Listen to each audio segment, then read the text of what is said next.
Et voilà, donc nous on dit c'est l'entrée triomphale. En fait, c'est vraiment un scandale d'État ce qui se passe. Donc un groupe de gens, des criminels qui donnent la mort et par après on les accueille, les forces de sécurité les accompagnent, ils entrent en ville pour réclamer et après on leur donne des cadeaux et ils rentrent, on les met même dans les véhicules parce qu'ils sont venus à pied, on les met dans un véhicule, dans 3 camions des militaires et puis on les retourne bonnement. Donc ce sont des choses qui ne devraient jamais se faire voir dans le monde. Sur la toile, j'ai posté beaucoup par rapport, ça fait 2 jours que je poste. Mais beaucoup disent, faute Abinomo, c'est de votre faute, vous, les fils de l'Ituri. Les fils de l'Ituri savent qui sont ces Codeco. Ils se mêlent dans la masse, dans la foule, et vous ne voulez pas les dénoncer. Si par exemple, Irachan, ton neveu est de la Codeco, est-ce que vous allez le dénoncer? Mais on a toujours dénoncé. Même les proches familles de ces Codeco, de ces membres-là, ils ont toujours dénoncé. Mais le problème, comme je l'ai dit, c'est la faiblesse de l'État. On peut bien arrêter les gens, mais quand on ne veut pas les mettre en justice, quand on ne veut pas les mettre en prison, les sécuriser en prison. Mais il y a toute une délégation au gouvernement, parlement, commission parlementaire qui est là-bas. Ça, c'est suite à notre... Ouais, nous avons fait. Est-ce que ça a évolué? Est-ce que vous avez des nouvelles de là-bas? Comment ça se passe? Ils ont fait leur travail et nous attendons les comptes rendus. Mais la population de l'Ituri, la ville de Bunia, on a exigé unanimement que l'État congolais, que le président de la République puisse relever toutes ces autorités, à commencer par le gouverneur et sa suite, les généraux. C'est M. Bamanissa? Oui, je n'aime pas citer son nom parce qu'il fait vraiment des dégâts. Donc, nous, on a voulu qu'on les relève de sa fonction et sa suite. Et les généraux militaires qui sont là, ils sont près de 6 ou 7, je ne sais pas, il faut qu'ils quittent l'Ituri. Et il y a les généraux de la police, mais aussi les directeurs provinciaux de l'ANER, de DGM, ainsi que des DEMIAP et d'autres. Tous, ils doivent quitter les maires de la ville. Ils sont complices selon vous ou ils font mal leur travail non, en fait? Pour nous, c'est le scandale d'État et c'est une complicité flagrante. Parce que quand ils accompagnent les gens qui tuent, et après, ils vont encore les raccompagner en dehors de la ville de Bunia, dans leurs véhicules. Ils leur donnent même des moyens. Non, ce sont des scandales d'État. Et nous, on veut que l'image du président ne soit pas ternie. Donc, si le président est avec la population, le président doit relever tous ces gens-là, toutes ces autorités, mais aussi les commandements militaires et de la police. Et si le chef de l'État est contre la population, il veut appuyer les ennemis de la population, alors il n'a qu'à les garder et en tirer toutes les conséquences. Nous allons prendre d'ailleurs le tout premier thème, mesdames et messieurs, nous allons prendre l'éducation. Vous le savez, cette semaine, c'était les débuts des examens d'État. Le ministre a été dans le Grand Katanga, nous l'avons suivi. Et je vais d'ailleurs poser cette question à Irachan, parce que ce que beaucoup disent, ces ministres ne se rendent que dans les Katanga. Tu as évité pourquoi? Parce que même le chef de l'État a dit cela lors de la dernière réunion du gouvernement et la matinée scientifique à l'IFASIC.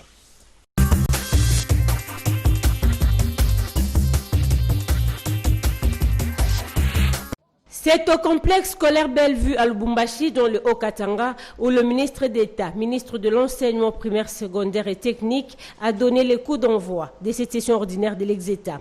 Ici, le décor est bel et bien planté. Tout commence par le prélèvement de la température et le lavage de mains avant d'accéder dans la salle. Les items seront ensuite distribués aux finalistes pour l'examen proprement dit. Willy Bakonga n'a pas manqué de mots justes pour encourager ses élèves finalistes à faire preuve de responsabilité. C'est ça qui va vous aider à accéder à des postes importants demain. Mais il faut préparer ça maintenant. En croire le ministre de l'EPST, la tenue de cette grande session est un pari gagné dans la mesure où son secteur a frôlé de justesse une année blanche suite à la pandémie de Covid-19 qui a secoué le pays. Avant de clore sa visite, Willy Bakonga a sensibilisé les finalistes au strict respect des mesures barrières qu'exige le contexte sanitaire actuel. Ce avant de souhaiter plein succès à tous les finalistes, particulièrement à 60 000 finalistes qui comptent les Haut-Katanga. À Kinshasa, c'est le vice-ministre de l'EPST qui a donné le go de cette session ordinaire au lycée Kabombar avant d'effectuer la descente dans certains centres. IFASIC, salle professeur Kitima, Ce cadre a servi ces jours d'une matinée scientifique centrée sur la publicité par l'affichage. Après le mot d'ouverture du professeur Jean-Chrétien Ekambo, directeur de centre de recherche en communication de l'IFASIC, plusieurs intervenants ont fait les tours afin d'exposer sur diverses matières concernant la publicité et l'affichage. Faisant partie des orateurs, Jésus Noël Cheke a, au sortir de ces colloques, exprimé sa satisfaction. C'était d'abord important pour nous de présenter non seulement aux praticiens, mais également aux apprenants, les étudiants, les cadres légaux et juridiques qui régit les secteurs de la publicité dans la ville de Kinshasa, mais également partager avec eux les quotidiens de la gestion de la publicité dans cette ville. Il était important pour nous de présenter à ces apprenants les cadres dans lesquels tout ceci est géré. Le directeur général adjoint de la Direction générale des publicités extérieures de Kinshasa en a également profité pour annoncer une campagne de recouvrement qui sera incessamment lancée par son institution. Cette campagne va consister d'abord à la sensibilisation. Avant de parler recouvrement, nous voulons mettre un accent sur la sensibilisation parce que vous savez que Kinshasa c'est une très grande ville. Il y a aujourd'hui des commerces qui pullulent partout. Il y a des déventures qui sont concernées par la taxation de la publicité extérieure. Nous pensons qu'il faut aller mollo, d'abord avec la sensibilisation, parce qu'il y a des opérateurs de bonne foi qui n'ont simplement pas de l'information. Il faut d'abord commencer par leur apporter de l'information et par la suite, on va entamer la deuxième phase qui sera un peu plus coriace parce qu'il s'agirait en ces moments-là du recouvrement forcé avec tous les moyens de contraintes possibles. Ce forum a été en outre une occasion d'apprentissage favorable pour les étudiants œuvrant dans ces secteurs publicitaires et d'affichage.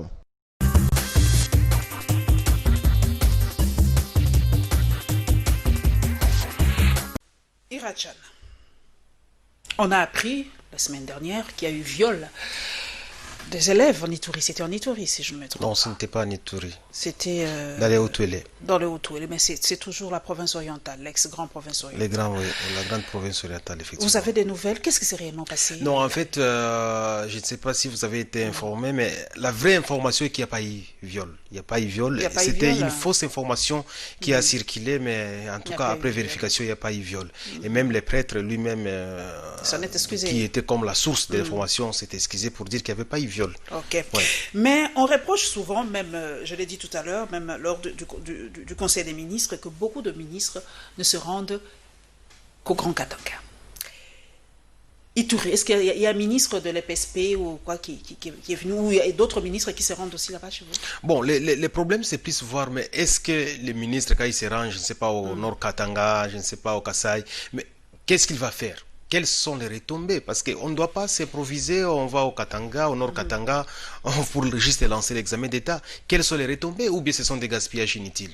Ou c'est ce qu'on appelle en français exhibitionnisme politique. Parce que nos politiciens congolais, ils aiment toujours se faire voir. Parce qu'il faut voir quelle est la pertinence de cette visite au Nord Katanga. On ne peut pas quitter Kinshasa, on va au Nord Katanga juste pour lancer de l'examen d'État. Donc, c'est aussi le Congo. C'est aussi le Congo. Kinshasa n'est pas le Congo, hein, Irachan. Évidemment. Pas le Congo, donc il peut le faire n'importe où. Évidemment. Mais le problème est que il se focalise que dans le Grand Katanga. Le ministre pouvait se rendre à Bunia chez toi pour donner le go de l'Assemblée des examens d'État. On ne refuse pas que les ministres aillent à la province. Mais faites les calculs. Les ministres, quand ils quittent Kinshasa, il va aller à la province et il va revenir, ça va coûter combien? Il faut faire les calculs.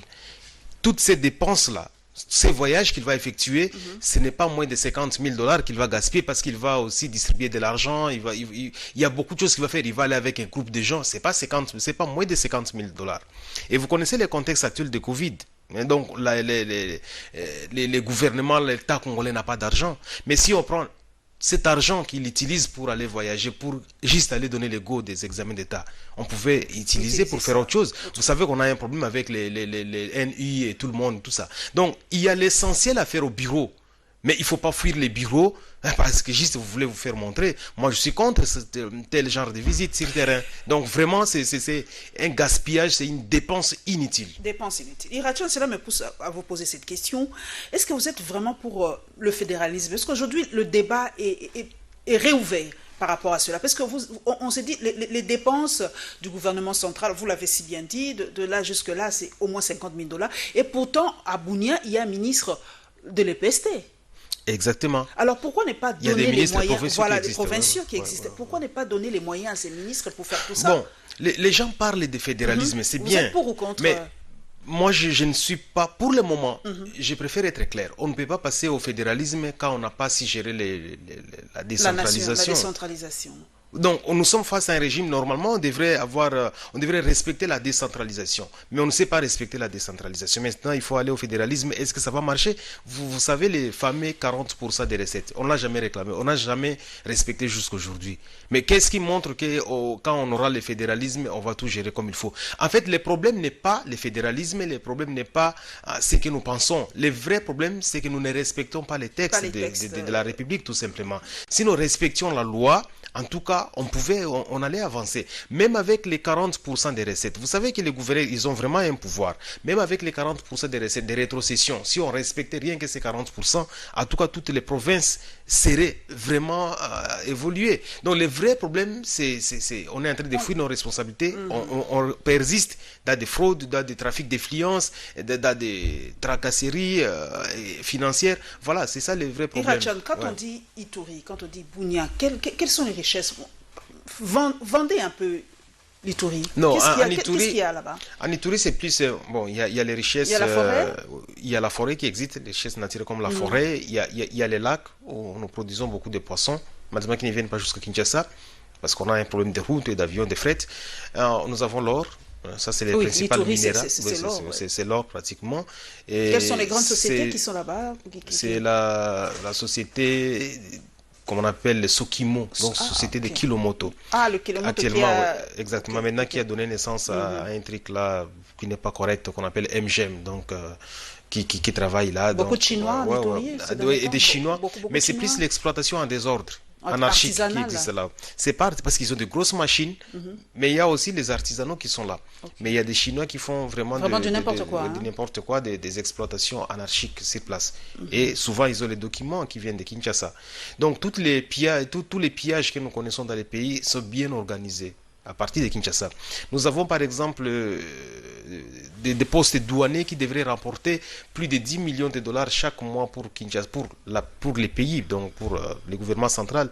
Mais malheureusement, vous trouvez que tous ces postes douaniers sont gérés par des exonérations. Et tout ça, c'est signé au niveau de Kinshasa. Donc, quand vous voyez les problèmes du pays, on est pillé volontairement, tout simplement. Donc, le problème, ce n'est pas les systèmes, mais c'est un groupe de gens qui sont là pour piller volontairement les pays. Et donc, voilà. À part la Codeco, mais je voudrais aussi dire que l'Ituri, c'est une région, c'est une zone agro-pastorale. Donc, c'est une province vraiment à vocation agro-pastorale. Pommes de terre, haricots, tous les produits. Mais ça n'arrive pas à Kinshasa. Ça n'arrive pas. Dans les temps, ça venait jusqu'ici, mais maintenant, ça n'arrive plus pour raison des routes qui n'existaient plus. Et on a beaucoup de viande. Voilà. Vous êtes frontalier avec quel pays? Avec l'Ouganda. Avec l'Ouganda. Donc, on nous dit que, si c'est vrai, j'aimerais bien. À l'est, c'est l'Ouganda. Au nord, c'est le Soudan. C'est le Sud-Soudan. Le Sud-Soudan. Ouais, voilà, donc, c'est l'affaire Mororo aussi, par rapport à... Mororo, oui. C'est toujours d'actualité. Exactement. Nous sommes en frontière avec le Haut-Touélé. Et le Haut-Touélé, c'est l'affaire Mororo. Parce que les Mororo, maintenant, ils quittent les Bas-Ouélé, ils vont vers le Haut-Touélé et une partie en Ituri. Voilà. Et là aussi, c'est un dossier sécuritaire sur lequel le gouvernement ne sait pas donner des réponses. Donc, vous voyez, le pays est tellement dans un imbroglio, dans un cercle. Est-ce que l'économie de Bunia est tournée vers l'Ouganda? Est-ce que vous consommez l'argent ou la monnaie ougandaise? Vers la frontière, oui. Donc, quand vous prenez la frontière c'est le shilling ougandais, c'est ça? Oui, c'est le shilling, ouais. Okay. Quand vous prenez la frontière, presque la monnaie de l'Ouganda a l'influence presque à 30-40 km de l'Ouganda, donc à l'intérieur du Congo. À l'intérieur de la RDC. 40 km. Et par après, bon, c'est le franc qui prend. Mais les francs fonctionnent aussi au niveau de la frontière et même les dollars qui passent partout, bien sûr. Voilà. Voilà, nous sommes d'ici là, donc, ce mardi. Rentrée parlementaire. Est-ce que Irachan est allé à Bunia? C'est vrai qu'il y a eu la Covid, c'est vrai. Mais quelles sont les préoccupations premières de votre électorat de Bunia? Qu'est-ce que vous allez dire à l'Assemblée nationale? Je suis allé à Bunia, mais je fais juste des jours. Parce que je suis en train de travailler aussi au niveau national parce que je coordonne une structure qu'on appelle C26. Donc, c'est le caucus qui regroupe 26 députés qui représentent les 26 provinces. Donc, je travaille plus pour toutes les provinces de la RDC et non seulement pour l'Ituri. Et nous sommes en train de travailler avec le gouvernement congolais, mais aussi avec la présidence de la République, à commencer par l'Assemblée nationale, pour essayer de voir un peu les social. Quels sont les grands problèmes de l'Ituri, à part l'insécurité, à part... c'est les problèmes de l'infrastructure. À part l'insécurité, c'est l'infrastructure, les routes. Qui ne sont pas vraiment bien entretenus, qui sont vraiment à très mauvais état. Nous allons parler d'autre chose. Nous allons parler de la conférence du professeur Raphaël Nyabirungu qui a soulevé un tollé. Vous le savez, il y a eu des réactions des part et d'autres. Et parmi une de ces réactions, eh bien, le professeur Mbata. Nous allons suivre cela avec beaucoup plus de détails.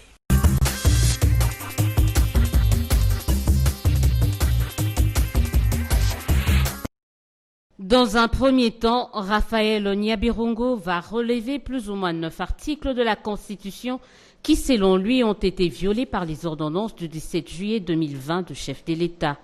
Il s'agit des articles 1er, 12, 79, 82, 91, 150, 152 et 158 de la Constitution. Par les ordonnances du 17 juillet 2020, l'état de droit chancelle et devient même introuvable. Les enjeux de cette dérive ont une explication. Exercer le pouvoir plus que la Constitution ne vous en donne. D'où la violation de toutes les règles qui garantissent l'équilibre des pouvoirs entre le président de la République et le gouvernement et le pouvoir judiciaire.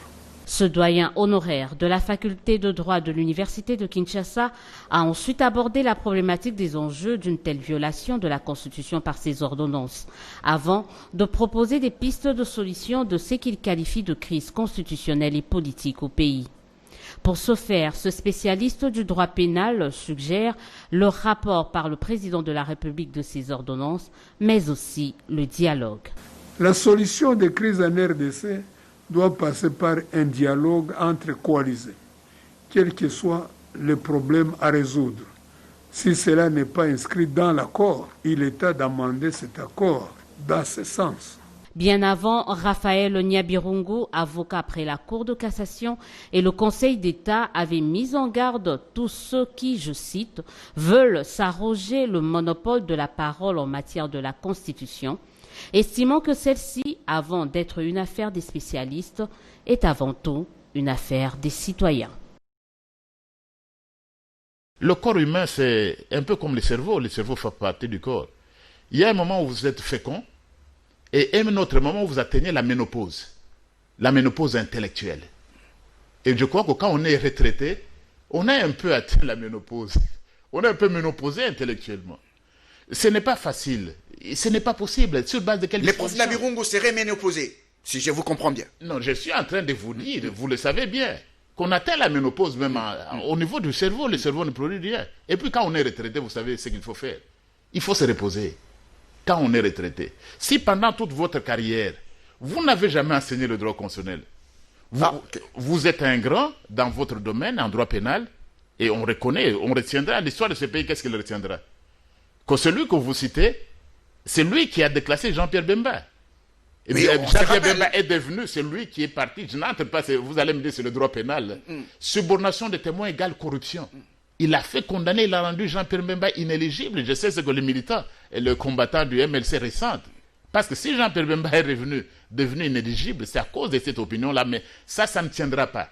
Si vous avez réussi à faire déclasser Jean-Pierre Bemba, vous ne réussirez pas à faire destituer le président Félix Tshisekedi ou aucun autre président par le Parlement. Vous ne réussirez pas, autant rester dans la retraite. Donc si pendant votre carrière, vous êtes connu comme un grand pénaliste, mais vous n'avez jamais publié des grands articles en droit constitutionnel, vous n'avez jamais enseigné le droit constitutionnel, ce n'est pas pendant que vous êtes retraité que vous devenez enseignant de droit constitutionnel. Et je crois que vous savez, la retraite, ce n'est pas une bonne chose. Parce que quand vous êtes retraité, vous risquez de faire la science du ventre, vous songez à vos beaux jours. Nous serions toujours retraités. Vous pensez à comment meubler vos beaux jours, comment meubler son temps, parce qu'on ne peut plus produire, on est devenu un peu ménopausé intellectuellement. Bon, je dis non, ce n'est pas possible. Oui, le Parlement ne peut pas.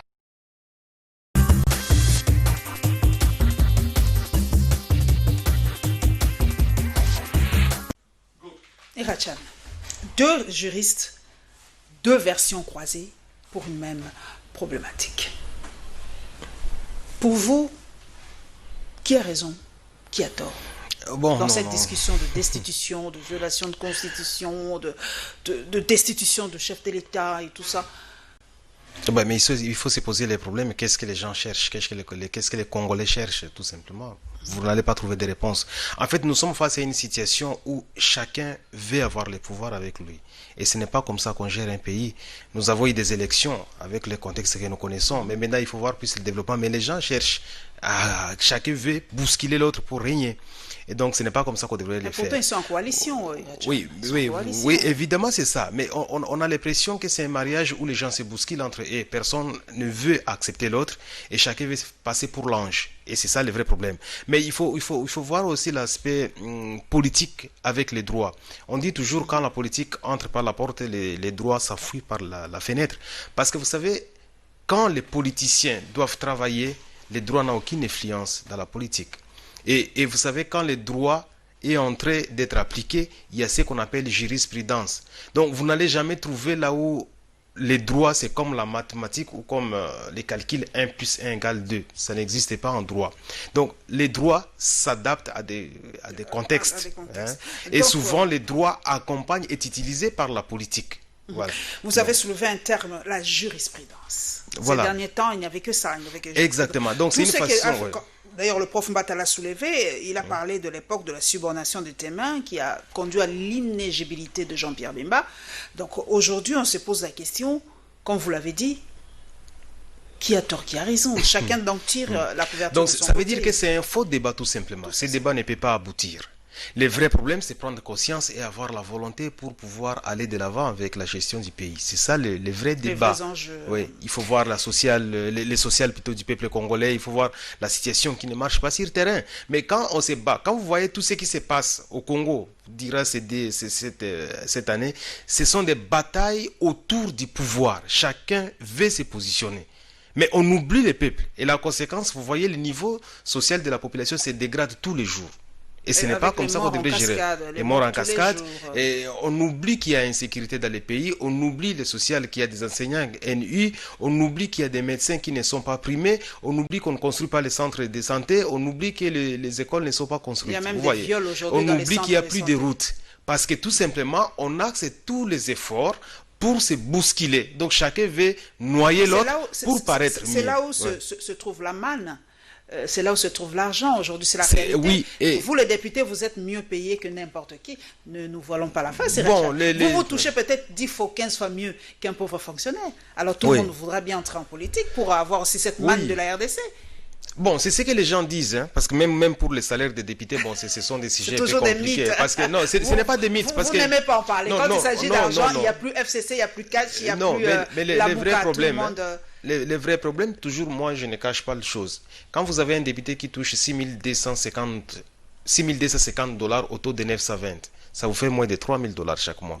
Et quand vous voyez les besoins auxquels ces députés ou cet élu est soumis, tous les besoins auxquels il est confronté, franchement, c'est pas facile. Agréable. Donc ça veut dire que la défaillance de l'État congolais, qui fait en sorte que les social du peuple se dégradent, se rabattent maintenant sur les députés. Donc dans votre base là-bas, quand quelqu'un n'a pas d'argent pour aller aux soins, il voit les députés. Quand il va enterrer, il voit les députés. Quand il doit organiser une fête, il voit les députés. Quand il est malade, il voit les députés. Or, vous aussi, vous ne pouvez pas pallier à la défaillance de l'État. Donc finalement, les députés lui-même souffrent. Vous savez qu'à l'Assemblée nationale, ici, il y a des députés qui viennent par moto, par taxi. Vous n'allez pas croire ça. Il y a des députés qui n'ont plus de garde, ils n'ont plus ils s'habillent mal parce qu'ils n'ont plus d'argent. Ils n'ont plus de gens qui travaillent dans leur maison. Donc, en fait, ça, c'est un faux débat. Le vrai problème, c'est quand on gère un pays avec des fraudes fiscales, avec des coulages de recettes de tous les niveaux, on en arrive là. À un moment donné, même les députés commencent à ne pas être payés comme il faut. Donc la crise va ronger, vous avez vu la crise sociale qui règne maintenant, et à un moment donné, même les grandes personnes vont commencer à être affectées. Je ne sais pas si vous avez appris que même les ministères commencent à manquer de freins de fonctionnement. Les députés, maintenant, on commence à les payer avec décalage. Au niveau, les députés provinciaux ne sont plus payés, ça fait 10 mois. À un moment donné, ça va atteindre, nous on était en réunion avant, il y a 3 jours avec les chefs de l'État, et j'ai dit, il nous dit, mais lui-même, il n'a pas les freins de fonctionnement, ça fait 6 mois. Vous voyez, donc ça va atteindre les hauts sommets de l'État, et finalement, ça va être la révolte. Ce qui n'est pas une bonne chose. Donc les politiciens congolais devraient avoir au moins la bonne volonté de pouvoir travailler, la volonté politique de pouvoir travailler pour le peuple congolais. Un autre dialogue, comme l'a suggéré. Les dialogues, ce n'est pas la solution, parce que les dialogues, ça va être une solution pour se partager les pouvoirs. Donc, les gens qui se sentent bousculés, ils vont chercher maintenant à avoir des postes. Donc ce n'est pas la solution, là ce n'est pas le problème. D'ici mardi, c'est la rentrée parlementaire, je le redis, et nous avons suivi une vidéo sur le net où un monsieur menacerait, il a même tenu de propos très insultants vers Janine Mabunda et tout ça, et vous vous plaignez à l'époque de l'insécurité qui régnait au sein de votre institution, la violation de votre institution. Est-ce que vous avez déjà pris des dispositions pour cette nouvelle rentrée parlementaire le 15 ici mardi? Bon, il faut d'abord commencer par condamner ce que ces jeunes ont fait à l'égard de notre présidente honorable Janine Mabunda. On lui a manqué de respect et nous condamnons ça fermement. Et nous sommes en train d'attendre qu'il y ait des enquêtes, que la justice puisse se saisir de ces dossiers-là. Parce qu'on ne peut pas trouver des gens... Parce que l'Assemblée nationale, c'est une grande institution. Et nous, unanimement, tous les 500 députés, des 499 députés, soutiennent honorable Janine Mabunda dans cette épreuve qu'elle vient de vivre. Et nous lui apportons notre réconfort. Franchement, on ne peut pas manquer de respect pour nos mamans comme ça. Nous avons condamné ça. Et même si c'était les hommes, en tout cas, on ne peut pas manquer de respect pour un humain de telle façon-là. Donc la politique ne doit pas être une politique d'injure, une politique d'attaque personnelle, mais ça doit être une politique qui respecte la personnalité. Nous sommes dans une obédience, dans plusieurs obédiences politiques, mais il faut qu'on respecte chacun dans sa conviction politique. Si j'ai choisi Cash, si j'ai choisi FCC, j'ai choisi la Mouka, on me respecte. Mais pourquoi il faut qu'on m'insulte, qu'on entête à ma vie parce que je suis du FCC ou je suis de Cash? Je pense qu'on doit grandir politiquement pour ne pas faire ça. Ce sont des scandales. Le site a été sécurisé pour mardi? Bon, c'est le palais du peuple. Et nous avons toujours des policiers avec nous. Mais les problèmes, c'est plus appeler la population à pouvoir comprendre que nous sommes face à une situation qui exige la conscience de tout et chacun. On ne peut pas travailler sans Assemblée nationale. Mais nous reconnaissons que nous ne remplaçons pas la population. D'ailleurs, moi, je suis de la Mouka. On a toujours fait appel à la population parce que nous, on est moins de 100 dans la salle. Et si on pense que nous, on ne peut pas bien faire, nous allons faire appel à la population. Mais tout ça, ça doit se passer dans le respect de la loi. Donc, ce n'est pas en faisant les désordres pratiquement qu'on va arranger ces pays-là. Il faut qu'on respecte les institutions, mais il faut aussi que les institutions soient aussi exemplaires pour ne pas aussi ridiculiser ou chercher à attaquer la population. Exactement. Parce qu'aujourd'hui, il y a beaucoup de gens qui meurent par irresponsabilité politique, tout simplement. La présidentielle, ça s'invite déjà, 2023, c'est dans quelques années, mais on commence déjà à en parler. Vous le savez, tout le monde est focus 2023 et d'ailleurs, déjà, on se lève pour parler de la présidentielle d'une façon indirecte, que ce soit les grands électeurs qui puissent voter le président de la République. Notre rédaction a réfléchi par rapport à ces sujets et nous allons parler aussi de la réunion de sécurité. Nous vous donnons le compte-rendu.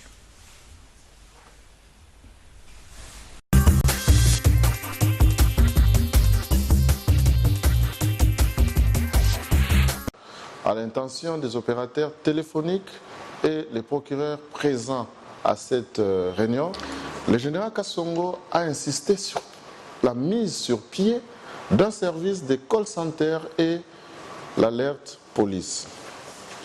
Le procureur, quant à lui, a souhaité qu'il soit désormais informé de toutes les opérations de transfert des prévenus pour le suivi en même temps qu'il s'est engagé à collaborer avec la police nationale congolaise pour l'élaboration des dossiers de justice fiables.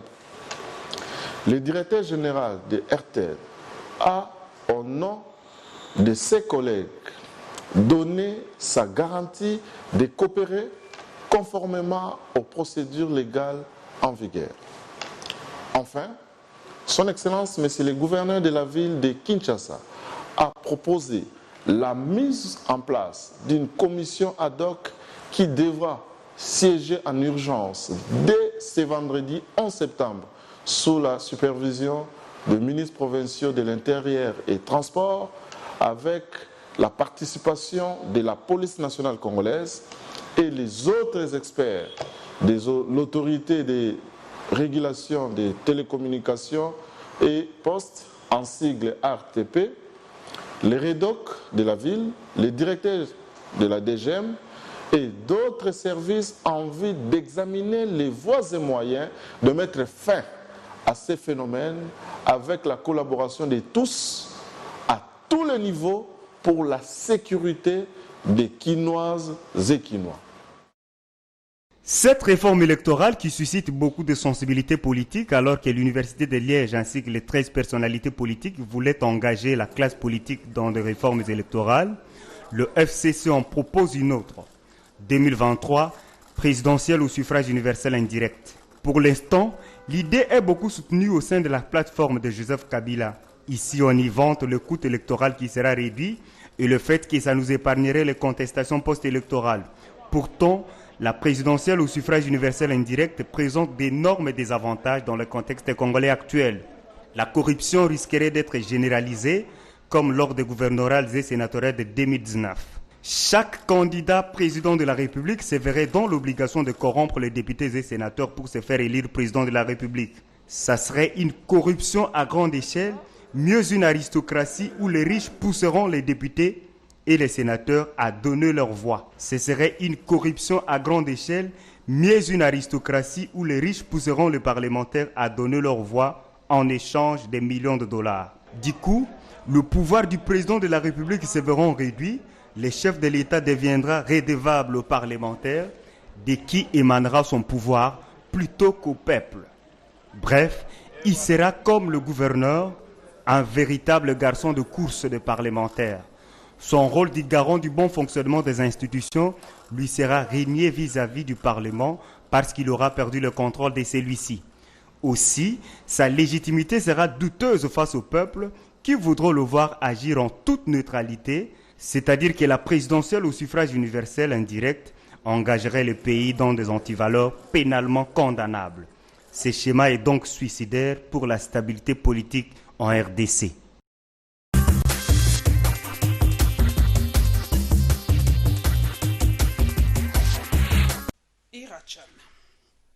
Le phénomène kidnapping à Kinshasa, de plus belle, on le vit, on a vu des images, des sons. Mais vous êtes de Bunia. Est-ce que ce phénomène existe déjà à Bunia? Bon, chez nous, ça a toujours existé. Hein. Ça a toujours existé. Et on a signalé des cas de mort. Chez nous, c'était même des personnes qui mouraient, qu'on aurait trouvé comme ça, parce qu'on n'a pas envoyé l'argent comme il faut. Voilà. Donc ça date déjà vers Bunia, ça date? Ça a toujours existé. Ça a toujours existé. Donc, mais à Kinshasa, c'est vraiment... ça refait surface, parce qu'à un moment, c'était ça aussi. Mais cette fois-ci, comme vous le dites si bien, avec la déliquescence de l'État, on sent vraiment que ces gens reprennent du poids de la bête. Hein. Mais évidemment, il faut s'attendre à tout. Parce que quand nous avons un pouvoir qui est en train de faillir de ses responsabilités, on aura toutes sortes de délinquances. Il faut s'attendre à ça. Parce que vous voyez, les forces de sécurité n'auront plus les moyens de pouvoir assurer la sécurité des citoyens. Donc, ils vont commencer à s'affaiblir. Il n'y aura pas beaucoup d'équipements pour pouvoir faire des patrouilles. Parce que moi, j'ai appris qu'il y a des problèmes, même de moyens au niveau des forces de sécurité. Ils ont d'ailleurs lancé une opération, on boucle le soir, on vérifie les taxis jaunes. Oui, mais est-ce que le bouclage, ce n'est pas la dernière solution? Donc, il y a beaucoup d'autres options. Parce que le vrai problème est que le policier lui-même, il a des responsabilités. Il a toute une famille à prendre en charge. Donc, il faut vraiment que l'État puisse se réveiller. À Bunia, vous avez trouvé quand même des pistes bon, de souvent, oui. Comment vous faites à Bunia pour résoudre un cas de kidnapping, par exemple? Bon, souvent, les gens, ils contribuent. Hein, non, eux-mêmes se prennent en charge pour pouvoir identifier. Il y a ceux-là qui payent, mais il y a d'autres qui identifient pratiquement. Et ils travaillent, oui, avec des aides privées. Ils peuvent quand même identifier certaines personnes et ils transmettent la liste au niveau de l'État ou bien des agents de la sécurité.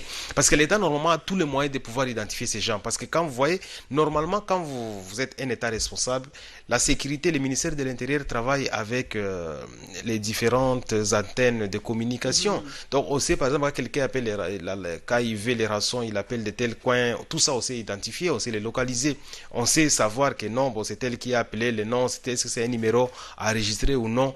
En fait, fait, si l'État utilise vraiment les canaux qui sont assez à sa disposition, je pense qu'on peut contrecarrer, on peut contourner ces affaires de l'insécurité. Mais parfois, l'État est limité tout simplement parce qu'on ne met pas assez de moyens. Irachen, réforme électorale, le FCC a déjà soufflé. Suffrage universel indirect. Ils n'y parviendront pas. Pourquoi? Et pourtant, ils ont donné la raison, ils ont dit moins de non, c'est les gens qui parlent là. Voilà, quoi, ça se fera facilement. Les gens qui parlent là, c'est moins de 50 personnes qui voudraient prendre les pays en otage. Et nous, on ne va pas accepter ça. Vous ne voulez pas du suffrage universel indirect? Non, on ne peut pas l'accepter, c'est pas logique. C'est pourquoi ils cherchent à ce qu'on puisse élire les présidents de la République au niveau du Parlement. Non, nous on ne va pas accepter ça. Et comme on le dit toujours, nous représentons les peuples, mais nous ne les remplaçons pas. Donc au cas où nous voyons que nous ne remplaçons pas les peuples. Donc au cas où nous voyons que nous sommes dépassés, nous de l'opposition, parce que nous sommes moins de 100, nous allons faire encore appel au peuple pour bloquer, pour barrer ça.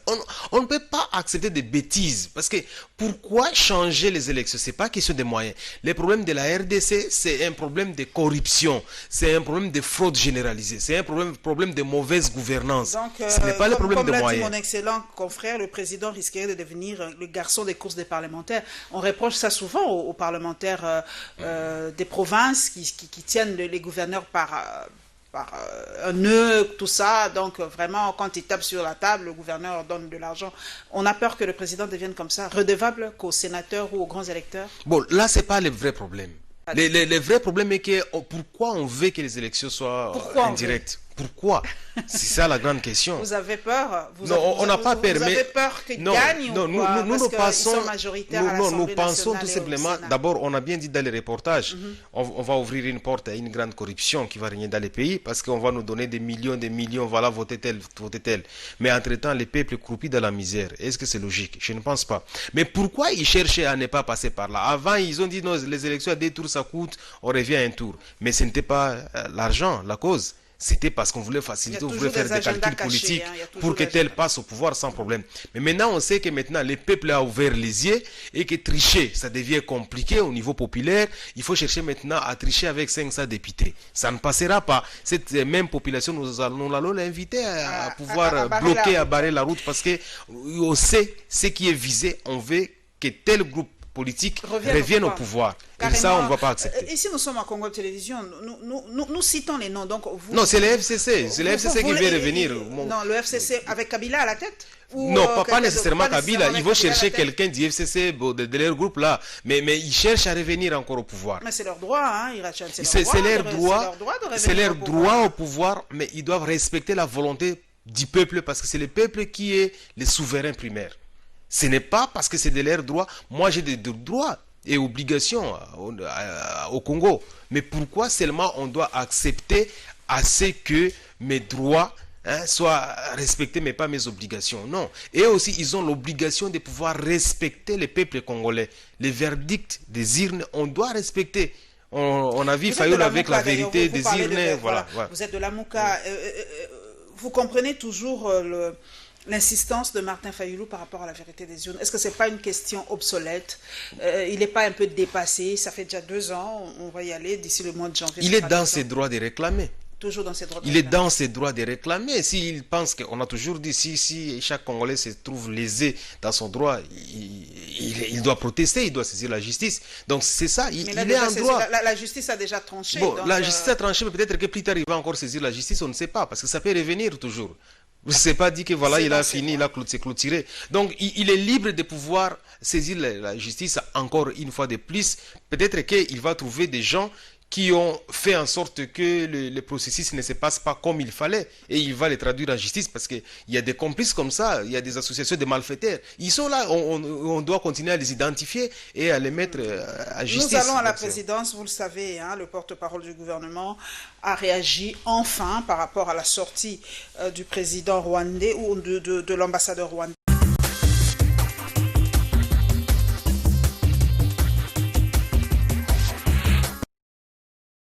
Nous avons des relations qui semblent bonnes avec le Rwanda, l'État rwandais, et donc nous devons faire la part des choses entre ce que l'État rwandais peut être à mesure de dire et ce qu'un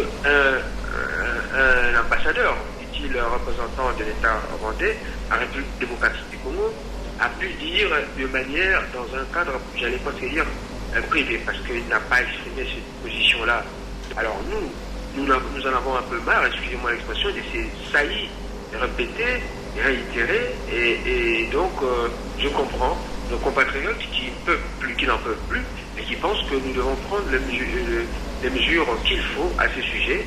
Et nous disons, nous ne sommes pas des gens qui allons dans la précipitation. Nous faisons les choses, la part des choses entre la position qui pourrait être exprimée par le gouvernement rwandais et celle exprimée d'une manière, j'allais dire, cavalière par un ambassadeur ici en République démocratique. Nous attendons la réaction du gouvernement rwandais qui a déjà été saisi par les canaux diplomatiques de l'incompréhension de la population congolaise et même de l'étonnement et de l'indignation du gouvernement, de la population congolaise vis-à-vis des saillies de cet ambassadeur. Et donc nous attendons que la position du gouvernement rwandais nous parvienne, et même d'ici là.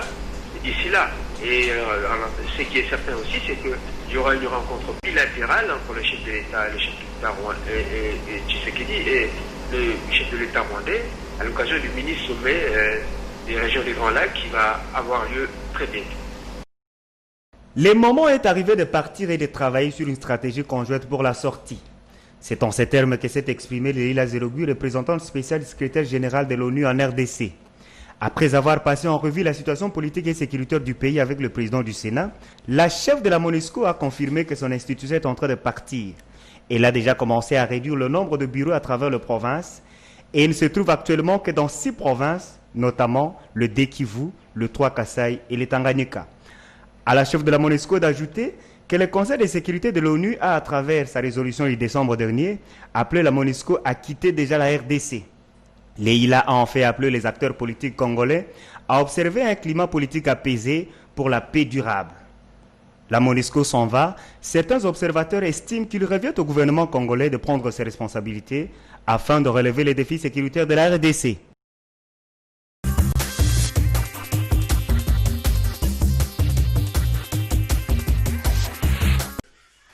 Irachan, vous avez suivi la réaction du porte-parole du gouvernement qui est la bouche autorisée, mais je passe un peu ça. Nous prenons vraiment l'actualité, c'est la non-tenue du sommet qui devait se tenir à Goma, permettez la tautologie. Est-ce que pour vous c'est l'échec de la diplomatie congolaise? Bon, vous savez, la tension reste permanente entre les pays des Grands Lacs. Il faut pas qu'on se voile la face. Donc c'est tout à fait normal que l'un ou l'autre pays soit lésé. Lésé en quoi? Parce que la diplomatie, c'est aussi ce qui se fait sous coulisses.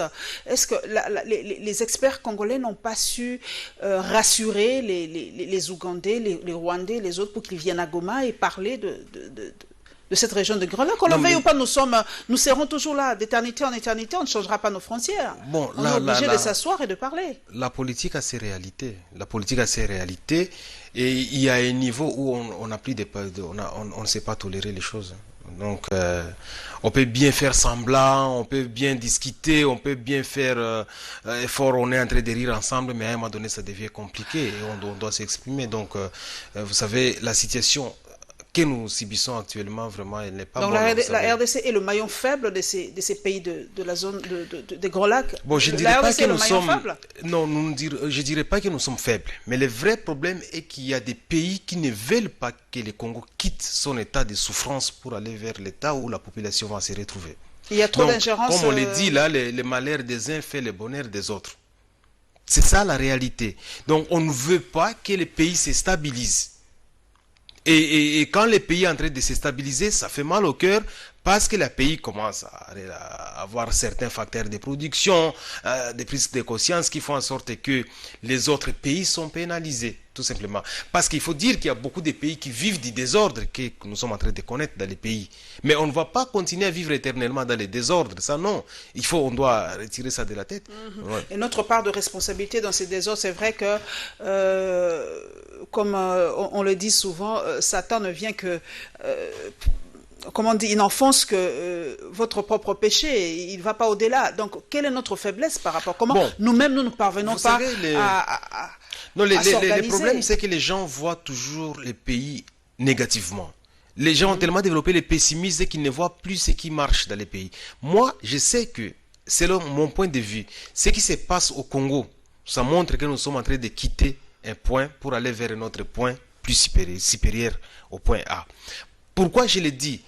C'est normal que nous puissions connaître toutes ces secousses parce que nous cherchons à stabiliser les pouvoirs. Et on va passer par des querelles, on va passer par toutes sortes de conflits, mais à un moment donné, le pays va se stabiliser. Et moi, avec les indicateurs que j'ai, en tout cas, le pays est en voie de stabilisation. Alors, c'est sûr que la secousse que nous sommes en train de connaître va faire mal. On va avoir le désespoir à un moment donné, mais le pays, à un moment donné, va avoir la force. C'est même pas question de foi, mais c'est question d'indicateurs. Il y a des indicateurs qui montrent... Les indicateurs sont déjà vers orange comme... Non, pas encore. Mais on voit qu'il y a un effort qui est fait où il y a plus de l'indépendance que nous sommes en train d'acquérir dans notre système politique. Député ça, c'est important. Mais originaire de l'Est, originaire de Bunia de l'Ituri, les propos de l'ambassadeur rwandais, nous y revenons. Pour vous, c'est tout à fait normal qu'ils disent cela? Non, ce n'est pas normal. D'abord, il devrait présenter ses excuses et il n'a jamais voulu présenter ses excuses. Parce que vous savez, quand vous êtes ambassadeur du Rwanda au Congo, vous connaissez le contexte dans lequel on vous a nommé ambassadeur au Congo. Donc vous devez avoir des retenues. Parce que tout ce que vous allez dire, ça peut engager votre pays et automatiquement, ça peut enfoncer la relation diplomatique entre les deux pays. Mais nous, on doit se poser la question, pourquoi cet ambassadeur a parlé comme ça? Même si c'était une provocation, si c'était une information des massacres, pourquoi il ne pouvait pas se retenir parce qu'il sait que la situation est fragile. Et quand bien même on lui dit que ce que vous avez dit, c'est pas bon, il continue à enfoncer les clous. Notre faiblesse, vous avez dit, bon, nous sommes dans les soubresauts de la sortie de cette crise, mais c'est notre faiblesse, vous avez le manque de l'État, notre faiblesse. Le gouvernement a réagi quelques jours plus tard, donc voilà. Mais sachez que nous venons de loin, parce qu'il y a des gens qui voient l'étape actuelle, mais nous venons de loin. Quand vous voyez l'époque coloniale, d'abord l'État indépendant du Congo, l'époque coloniale, Mobutu, Laurent Désiré, Joseph Kabila, et maintenant Félix. On vient de loin. Et vous verrez que maintenant, le pays est en train d'acquérir son indépendance politique. Et quand on va acquérir l'indépendance politique, c'est alors que nous allons passer maintenant à l'indépendance économique. C'est vrai que nous allons souffrir. Il faut que les Congolais se préparent à la souffrance. Mais on finira par retrouver notre bonheur, c'est sûr. La MONUSCO, enfin. La MONUSCO nous a beaucoup aidé. Vous êtes pour son départ? Moi, je suis pour le départ de la MONUSCO. Parce que la MONUSCO a fait... Non, mais qu'est-ce qui se passera? Qu'est-ce qu'on est en train de tuer les gens? Qu'est-ce que la MONUSCO fait? Non. C'est là où on ne sait plus comprendre ces fameux chapitres 7 ou combien, ou la mission des Nations Unies, la protection des civils. Mais on se dit, mais c'est quoi cette protection des civils? Il n'y a que des civils qui sont en train de mourir durant tous ces temps. Mais on n'a jamais vu la main de la MONUSCO pour nous protéger. Bon, j'ai appris que la MONUSCO dit, voilà, c'est vos affaires, voilà, internes. Mais ce qui est vrai, c'est comme dans une famille. Les gens peuvent avoir des mésententes, ils peuvent se battre, mais à un moment donné, ils vont trouver une solution. Et donc, la présence, rien qu'à voir les bilans des Nations Unies, au Congo, en RDC, ça fait plus de 20 ans qu'ils sont là. Qu'est-ce qu'ils ont changé? C'est vrai qu'ils nous ont appuyés politiquement, mais le résultat est qu'aujourd'hui, on a toujours des groupes armés qui sont là, il y a toujours des massacres, il y a toujours des tueries. Donc moi, je pense qu'ils se retirent, il n'y a pas de problème, on va trouver solution à nos problèmes. Ça, moi, je respecte beaucoup les Nations Unies, mais je pense aussi qu'à un moment donné, comme Africains, comme Congolais, nous allons trouver des solutions à nos problèmes. Voilà, nous allons aller vers la commune de la Gombe, nous revenons ici, vous le savez, ce quiproquo qu'il y a eu avec la convocation de Martin Fayoulou jusqu'à la dernière minute, nous avons suivi cela et le démenti est tombé un jour avant qu'il aille au parquet. Pourquoi cela? Nous allons en parler avec Ira Chan qui est aussi membre de la MUCA. Il va nous en parler et évidemment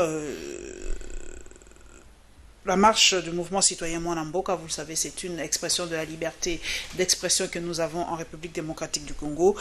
Le mouvement citoyen Mwanamboka l'a expérimenté.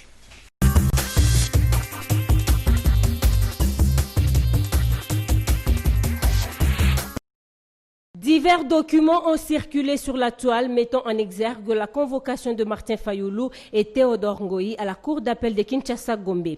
En effet, ces dossiers présentent plusieurs incohérences. Il y a eu par exemple la copie de la plainte portée par le cabinet Mazou et associé au nom et pour le compte du parti Mouvement des Congolais Unis concernant plusieurs griefs, dont outrage au chef de l'État, tentative du renversement du régime constitutionnel, incitation à la haine et à la guerre civile et imputation dommageable. Il y a eu aussi les agents du parquet qui ont été reçus par Théodore Ngoï, munis des 2 invitations, dont une destinée à Martin Fayulu.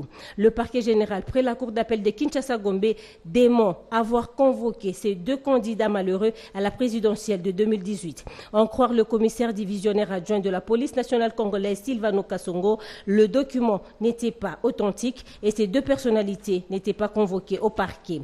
Martin Fayulu a attesté selon une certaine source qu'il n'avait pas été personnellement notifié et il aurait vu ça seulement à travers les réseaux sociaux. Par contre, Théodore Ngoï avait déclaré avoir reçu la dite invitation.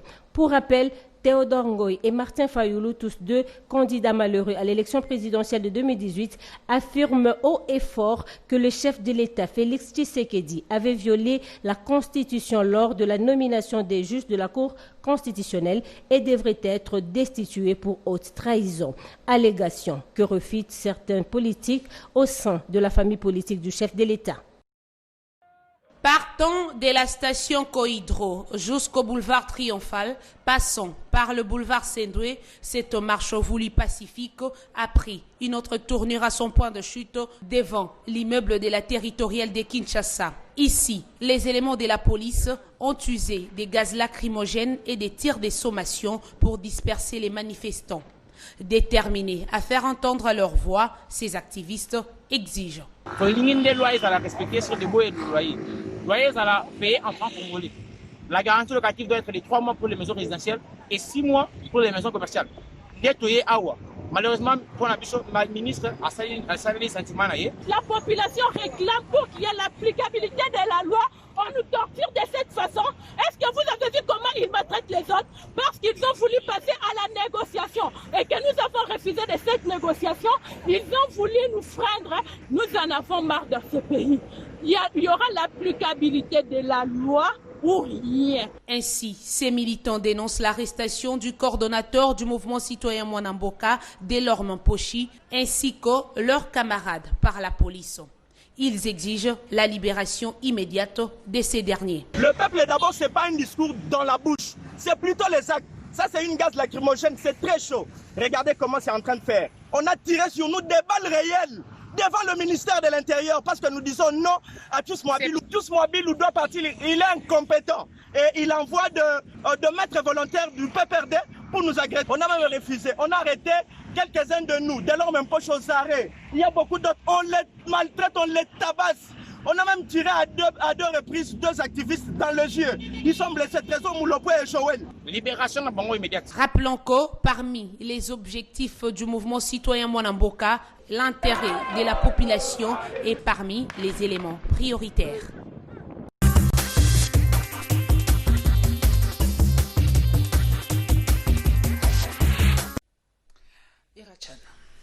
La population marche pacifiquement, la population veut déposer un mémo et voilà la réaction de la police. Disproportionnée ou c'est tout à fait normal de protéger le ministère de l'Intérieur? Bon, ce n'est pas normal. D'abord, je commence à condamner et à encourager ces mouvements citoyens Mwanamboka, j'allais dire Banamboka, de pouvoir aller de l'avant et de ne pas se décourager. Parce que c'est ça l'activisme politique. Et si tous les peuples congolais pouvaient suivre cet exemple, c'est bien.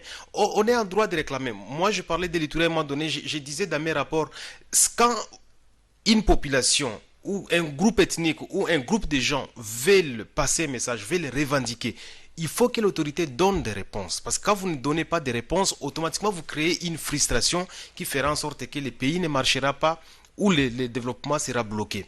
Qu'est-ce qui se passe dans notre pays? Au lieu qu'on puisse étudier des solutions à donner a des problèmes, on préfère plutôt chasser cette population et développer des antipathies avec elle. Et pourtant, c'est cette population qui a les pouvoirs, c'est elle qui contribue. Donc, moi, ces jours-là, j'étais même avec ces militants. Moi, j'ai trouvé nécessaire, c'était important qu'ils réclament que les paiements soient francs congolais. Ils ont tout à fait raison.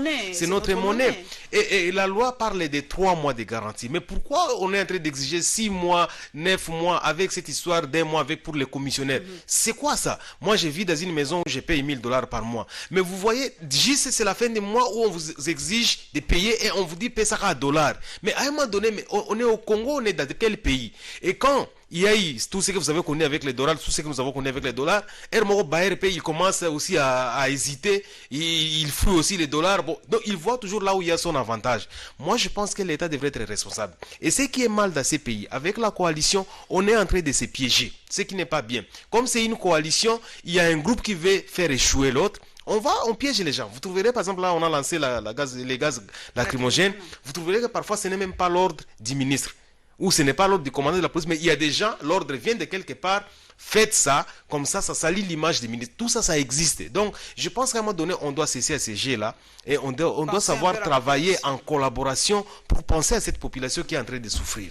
Démenti par le parquet, la convocation de Fayulu et de Théodore Ngoy, est-ce que cela ne salit-il pas l'image de notre propre justice? Bon, la justice est en train de faire une erreur grave. Pourquoi je l'ai dit? Il faut se méfier de la politique. Hein? Quand vous savez qu'il y a des politiciens qui veulent utiliser la justice, on en arrive là. Donc, les juristes devraient s'arrêter à utiliser les droits dans l'exercice de leurs fonctions. Mais quand vous commencez à passer par des injonctions, à respecter des injonctions politiques, je ne dis pas que c'est le cas, mais si vous vous laissez entraîner par les politiciens, attention, on a vu ce qui s'est passé avec les Covid-19 ici au Congo, où les techniciens ont été emballés par des politiciens et on connaît les résultats. Parce que les politiciens, il est trop dangereux, il a ses intérêts. D'abord ses intérêts. Ses intérêts d'abord. Donc, si vous utilisez la justice et vous commencez à glisser sur les terrains politiques, automatiquement les politiciens ils vous récupèrent pour ces intérêts et vous allez vous retrouver nulle part avec les droits, mais c'est plutôt les politiciens qui gagnent. Parce que comme je l'ai dit, là où la politique entre par la porte, les droits s'enfuient par la fenêtre. Ça veut dire que l'influence politique est toujours plus forte que les droits. Et là où on a vraiment honte et qu'on ne sait pas respecter les textes légaux. Il faut respecter les textes et même si vous allez utiliser les textes avec des jurisprudences, il faut être prudent parce que le peuple qui est là a beaucoup d'experts, a des intellectuels, le peuple comprend parce que cette loi elle est faite pour le peuple et il y a beaucoup d'experts en dehors du pouvoir qui vous observent et qui vont donner la part de vérité de tout ce que vous êtes en train de faire. Parce qu'on ne peut pas comprendre, on a lancé des mandats. On sait que bon voilà. On nous a d'ailleurs taclé, nous les journalistes, c'est nous qui relayons ces faux documents, c'était des fakes, et pourtant pendant 3-4 jours, ces documents étaient sur la toile et personne n'a démenti. Mais on ne sait pas. Moi malheureusement je n'ai pas parlé avec Fayulu, mais j'aurais voulu qui a déposé ces documents auprès de Fayulu et Théodore. Parce que normalement, les parquets amènent les documents et il y a quelqu'un qui consigne qui accuse réception. Il y a le huissier de justice. Signe. Mais est-ce que ça a été le cas? Il fallait qu'on sache. Donc, si vous remontez les formations, vous allez trouver la vérité. Mais vous allez voir, on ne va même pas chercher à remonter les formations parce qu'on sait que maintenant, c'est un scandale. Donc, je pense qu'on doit quand même être sérieux vis-à-vis de nous-mêmes dans la politique et qu'on doit laisser la justice faire carrément son travail là et qu'on doit respecter aussi les politiciens dans leur travail. Parce qu'ici, les politiciens ne respectent pas l'administration ne respecte pas les juristes ne respectent pas les politiciens. Bon, voilà, il y a un méli-mélo, un désordre parce que chacun cherche ses intérêts. J'ai lu sur la toile chez Tata Longibia, j'ai lu que la justice, on veut une justice indépendante, mais aujourd'hui on a l'impression que la justice a simplement changé de dépendance. Est-ce que pour vous, député national de Bunia de l'Ituri, est-ce que notre justice est-elle réellement indépendante aujourd'hui? Bon, il faut avoir d'abord la confiance à la justice, mais ce qui est vrai, la justice est d'abord indépendante, mais il y a toujours la main de la politique dans la justice. Et c'est ce que nous sommes en train de condamner. Donc si la main de la politique n'était pas dans la justice, on aurait une justice qui est parfaite. Tous ces gens qui sont nommés, qui sont dans la justice, ce sont des bons cadres qui ont maîtrisé la justice. Mais c'est parce qu'ils subissent des injonctions Et c'est alors qu'on connaît des problèmes. Donc, moi, je pense que on devrait laisser les juristes travailler sans pouvoir s'interférer dans leur pouvoir. Mais c'est vrai que dans d'autres pays, même si la politique peut s'interférer, mais ce n'est pas de cette façon-là. Chez nous, c'est trop flagrant. C'est trop flagrant. Il faut quand même voir les contextes et l'environnement. Mais chez nous, ce qui se passe, ça ne nous respecte pas, ça ne nous honore pas vraiment. Nous allons parler un peu économie, mesdames et messieurs. Nous allons parler un peu de la Banque congolaise avec cette guerre entre la Banque nationale et la société My Gold Rêve. Nous avons suivi les communiqués. La Banque congolaise veut la fermeture de cette agence My Gold Rêve et évidemment les enquêtes des inspecteurs généraux de finances sur le GOPAS et les projets Bukangalonzo.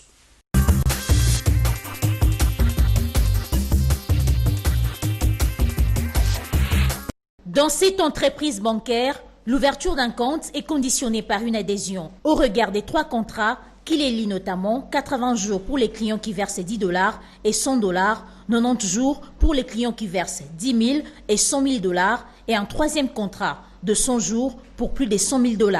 L'adhésion doit aussi verser en amont une somme d'argent non remboursable à hauteur de 15% de son capital. En croire la BCC, cette société recourt aux techniques de la collecte de l'escroquerie de masse.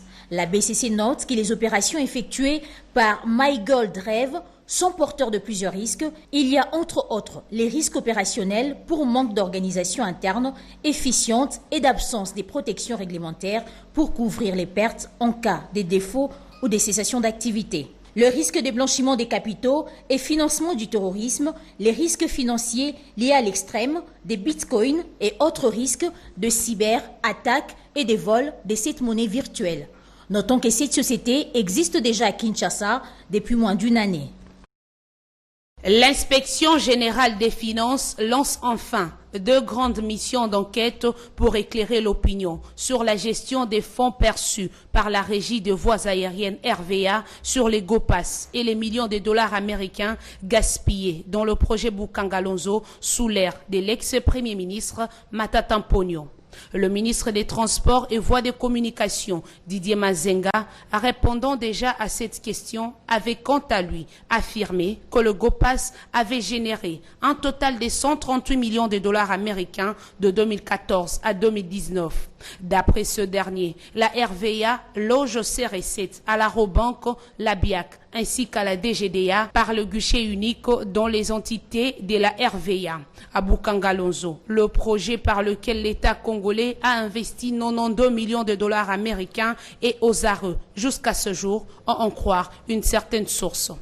Signalons également que lors de sa dernière visite officielle sur le site, le 19 août dernier, le Premier ministre Sylvestre Ilunga Ilunkamba avait peiné de comprendre ce qui a justifié ce pareil gaspillage des deniers publics.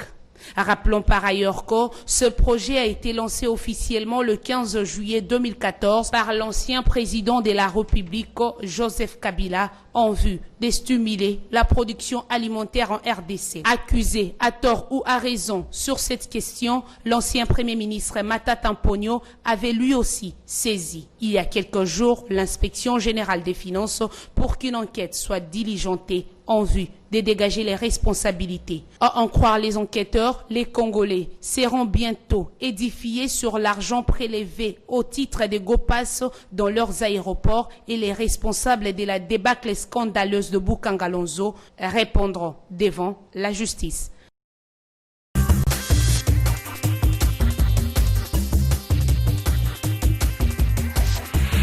Irachan, nous avons suivi l'enquête de l'IGF. Maintenant, c'est pour les GOPAS, le projet Bukangalonzo, un projet qui a coûté plus ou moins 92 millions de dollars. Mais vous êtes sur une terre vraiment fertile, Bunia, je sais que c'est une terre fertile. Est-ce que vous ne pensez pas vraiment, entre vous, les lobbies et tout ça, même les hommes d'affaires de Bunia, je mets l'accent, de créer un genre de parc comme ça chez vous? Pourquoi pas pour nourrir? C'est vraiment une terre arabe, je connais Bunia. Pourquoi des projets comme ça, pas chez vous là-bas, Bunia? Il y a toujours des préalables. Quand vous voulez faire des projets pareils, moi je suis ingénieur agronome, spécialiste en zootechnie. Il y a toujours des préalables. Les premiers facteurs, si vous voulez faire des investissements comme ça, c'est la sécurité d'abord. Tant qu'il n'y a pas la sécurité, vous ne pouvez jamais entreprendre un projet comme Bukangalonzo. Ça, c'est d'un. Et puis de deux, il faut voir tous les facteurs environnementaux. Par les conditions climatiques. Mais tout est favorable, à part l'insécurité à Bunia, tout est vraiment bon pour faire un parc. Si. Mais maintenant, il faut voir aussi maintenant la gestion politique des choses. Donc, beaucoup de paramètres. Parce que vous voyez, l'ancien président Joseph Kabila, il a envoyé beaucoup de tracteurs, même en Ituri, il l'a fait partout dans les pays. Mais qu'est-ce sont devenus tous ces tracteurs-là? Aujourd'hui, ça reste là, ça ne travaille plus, c'est tombé en panne, on n'a rien fait avec ça. Il y a eu beaucoup de projets, même dans le secteur zootechnique, donc dans le secteur des animaux, mais rien ne marche. Donc quand vous avez déjà un chaos au niveau politique, au sommet de l'État, figurez-vous que tout ce qui peut se passer en bas, ça ne marchera pas. Comme on dit là, les poissons commencent à pourrir par la tête. Donc, nous avons un problème de gouvernance dans les pays. Et tant que cette mauvaise gestion existe, cette mauvaise gouvernance existe, vous pouvez entamer des projets, ça ne marchera pas. Pour vous, Bukangalonzo, c'était un éléphant blanc, une arnaque du gouvernement passé pour sortir de l'argent?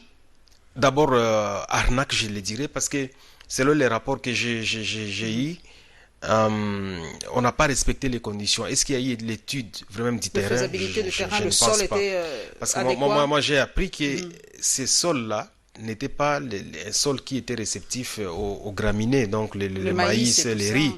J'ai appris ça, parce que normalement, tout sol qui est acide, ce n'est pas un sol préalable pour l'agriculture. Et quand vous voyez par exemple, bon, je ne vais pas entrer en technique, mais il y a des études qui devraient être menées, mais ces études n'ont pas été menées et beaucoup de gens pensent que ces terrains-là ne convenaient pas pour l'agriculture. Ça c'est d'un. Mais de deux, il y a eu beaucoup de trafic d'influence pour la gestion de ces projets. Il n'y a pas eu appel d'offres par exemple. Donc on s'attend avec une société, comme on le dit là, contrat gré à gré, et on amène cette société-là. Il n'y a pas eu appel d'offres, par exemple, pour acheter les machines. Quelqu'un s'improvise, il va acheter des machines et il va livrer. On ne sait pas, il a bouffé combien de commissions. Donc, la gestion de ces projets était obscure, n'était pas dans la transparence. Il y a des gens qui disent que la société sud-africaine qui était là n'a reçu que 5 millions de dollars. Donc, il y a eu des problèmes. Déjà au départ du projet, il y a eu des problèmes. Est-ce que vraiment on est arrivé à 90 millions? Est-ce qu'on est arrivé à 200 millions? On ne le sait pas. Donc, c'est bien que l'inspection générale des finances fasse l'enquête et qu'on sache les résultats. Qui demande, est-ce que ce n'est pas une fuite en avant de Matata? Bon, c'est une bonne chose. Il demande à ce que... Non, il ne veut pas se dédouaner. Il demande que l'inspection fasse l'enquête. C'est bien que l'inspection fasse l'enquête. Mais s'il est incriminé, Mais l'enquête là ne doit pas seulement... L'enquête ne doit pas se limiter à l'inspection générale des finances. Parce que ça, c'est un organe financier, je dirais, c'est une institution financière. Mais attention, il faut que l'inspection d'agriculture, l'inspection d'élevage aussi puisse aller sur place. Parce qu'on doit voir aussi l'expertise technique. Même si on a mis l'argent, mais est-ce que les terrains étaient pour l'agriculture? On doit voir aussi. On doit tout vérifier. On doit tout vérifier. Donc, il faut que les ministères, que les gouvernements, à travers... recrute même des experts pour pouvoir analyser. Mais il y a eu un rapport qui a été fait. Je ne sais même pas pourquoi on veut que l'inspection des finances revienne sur ces dossiers ou soit d'autres ministères. Mais il y a un rapport qui a été fait. Certaines personnes, selon vous, je pense, parce qu'il y a un audit qui a été fait. Et le rapport de cet audit est disponible. Pourquoi on ne peut pas d'abord suivre ces rapports d'audit avant de pouvoir demander à l'inspection? Et moi, je me demande, mais pourquoi on revient à tout moment maintenant sur ces scandales de Bukangalonzo? Moi, je ne comprends pas. Oui, apparemment, on cherche quelqu'un. Bon, peut-être on veut fouiner dans le passé, oui. Mais alors, qu'on retrouve ces rapports d'enquête qui existent, qui a été fait d'ailleurs par une grande organisation internationale, apparemment, qui a été invitée pour le faire. Et c'était, je pense, sur appel de l'ancien président Joseph Kabila. Donc, ces résultats, il faut exister. Et pour le GOPAS, vous pensez, parce que beaucoup de gens disent... Non, le GOPAS, c'est l'arnaque. Parce que nous payons, ça fait des années et des années. Moi, je me suis toujours dit, il y a le GOPAS, il y a FONER. Ça, c'est voler l'argent du contribuable congolais. Je ne sais pas pourquoi on a signé, le Parlement à l'époque a voté, l'Assemblée a voté ça. Non, mais ça, c'est arnaqué. Parce qu'il y a des taxes là qui sont des taxes doubles, qui sont payées, taxes FONER. Ce sont les vignettes pratiquement des véhicules. Pourquoi on doit payer doublement la population? Même GOPAS, il y a beaucoup de taxes dans l'aviation civile qui existent. Mais GOPAS qui a son guichet unique et l'argent n'a jamais si la destination. Donc il y a beaucoup de choses qu'on devrait revoir. Le vrai problème, madame, c'est quoi? Il faut qu'on puisse laisser l'Assemblée nationale travailler. Tant que l'Assemblée nationale est prise en otage, tous ces systèmes ne fonctionnera pas. Et vous avez appris pour taxe sur les téléphones? Ça, c'est encore... moi, personnellement, je ne vais pas voter ça. Ça, c'est encore du vol. Oui, ça, on ne doit même pas encourager des choses comme ça. Pourquoi? Pour identifier les détenteurs de téléphones, il faut payer. Mais il y a eu un enregistrement avec ces services de télécommunications. Tout le monde est identifié. Mais pourquoi on veut encore réidentifier les gens? Non. À un moment donné, nous devons être sérieux vis-à-vis de nous-mêmes. Et c'est ce qui fait que les pays ne marchent pas. Donc moi, je pense que si on remet l'ordre dans l'Assemblée nationale, vous allez voir que tout cela va prendre fin. À la société My God Rêve, ces sociétés qui... Encore de l'arnaque. Vous savez, vous ne pouvez jamais... Il y a beaucoup de Congolais qui se... Non, chez moi, il y avait un truc comme ça. Ils sont passés 2 ou 3 sociétés. Oui. Mais on disait à la population, attention, on va vous voler l'argent. Parce qu'on ne peut jamais avoir au monde une entreprise qui vous facilite les gains de l'argent. Non, pour gagner de l'argent, il faut souffrir. Quand on vous dit que non, après un mois, $100 devient $1000, $100 devient 10 000, c'est faux. Sinon, nous tous, nous n'allons plus travailler, nous allons partir là-bas. Ça n'existe pas. Donc, je pense que j'encourage la Banque centrale du Congo à pouvoir s'investir et à bloquer. 2 minutes, vraiment une petite question, parce que c'est la rentrée parlementaire, j'aimerais bien, puisque nous avons ouï dire, Irajan, qu'on va remettre le dossier, comment ça s'appelait encore, Minakou Sakata sur la table, que vous allez reparler de cela. Non, nous avons déjà dit non. Nous, de l'opposition, nous disons non. Mais si on veut remettre ces dossiers, nous allons rappeler la population. Et la population doit bloquer la route. Non, c'est ça, c'est évident. Donc nous ne remplaçons pas la population. Le dossier Ronsard Malonda est déjà clos pour l'Assemblée nationale. Non, ce n'est pas clos. Donc ça veut dire que pour nous, on n'aime pas, on veut qu'il y ait quand même de la légalité. Il faut que les confessions religieuses puissent s'arranger avec la société civile pour pouvoir transmettre les PV avec 13 noms, pas un seul nom. Donc il y a société civile, mais pour que ces noms parviennent à l'Assemblée nationale, ça doit être au nombre de 13 selon la loi électorale. La loi portant organisation et fonctionnement de la CENI. Ils doivent être 13, pas seulement Ronsard Malonda. Ça, on ne va pas accepter parce que c'est une violation. Et on doit surtout faire des réformes. Nous devons avoir les rapports de la CENI, des élections. Nous devons analyser ces rapports. Nous devons apporter nos amendements et faire la réforme. Sans cela, ça ne passe pas. Donc nous allons refuser. Si ça nous bloque, nous allons encore faire appel à la rue. Voilà, mesdames et messieurs, nous sommes à la fin. Mais il y a un internaute qui m'a soufflé cette question à l'élu de Bunia.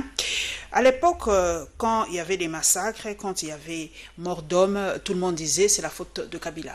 C'est Kabila qui laisse faire, c'est Kabila qui est responsable, c'est Kabila qui est vraiment le maître d'œuvre dans le massacre de l'Est. Bon, l'élu de Bunia, dites-moi aujourd'hui, qui est responsable? Le gouvernement congolais. Je dirais l'État congolais. Et vous savez qui est l'État congolais? C'est qui l'État congolais? Le président, c'est le garant de toutes les institutions. Merci. Donc chaque fois, cette précision. En tout cas, c'est l'État congolais qui doit assumer ses responsabilités. Et c'est là où j'interpelle même le président Félix Tshisekedi, qui sache que si jamais les gens meurent, plus tard, ce n'est pas d'autres personnes qu'on va poursuivre, c'est lui. Donc il doit prendre ses responsabilités pour que ça ne continue pas comme ça. Si ça s'est passé à l'époque de l'ancien président Joseph Kabila, qu'il soit conséquent aussi. Donc c'est ça la responsabilité de l'État. On ne voit pas seulement des roses, mais il y a aussi les épines qui sont là. Merci à... Votre nom est assez long, mais je vais le dire, à Gracien de Saint-Nicolas Irachan. Merci à vous d'être passé à la barre. L'expression est consacrée. Merci beaucoup. J'aimerais vraiment de temps en temps recevoir aussi les députés de l'intérieur, parce que Kinshasa n'est pas le Congo. Vous de Bunia, aujourd'hui j'ai reçu de l'Ituri, Congo central, Sankourou, ailleurs. Passez en tout cas à parler avec nous de la réalité de notre pays, parce que nous avons 26 provinces, 450 tribus, donc 450 égale 1. Passez et parlez de nous. Et merci à celle qui m'a habillé ce dimanche, Yvette Tolo depuis Dakar. Merci à l'équipe technique. Moïse Gigandou, je sais, je dois arrêter. Merci à Guilou Koki. Gloire, merci à toi, Gloire. Et on se retrouvera, mesdames et messieurs, avec le même plaisir le dimanche prochain. Inch'Allah.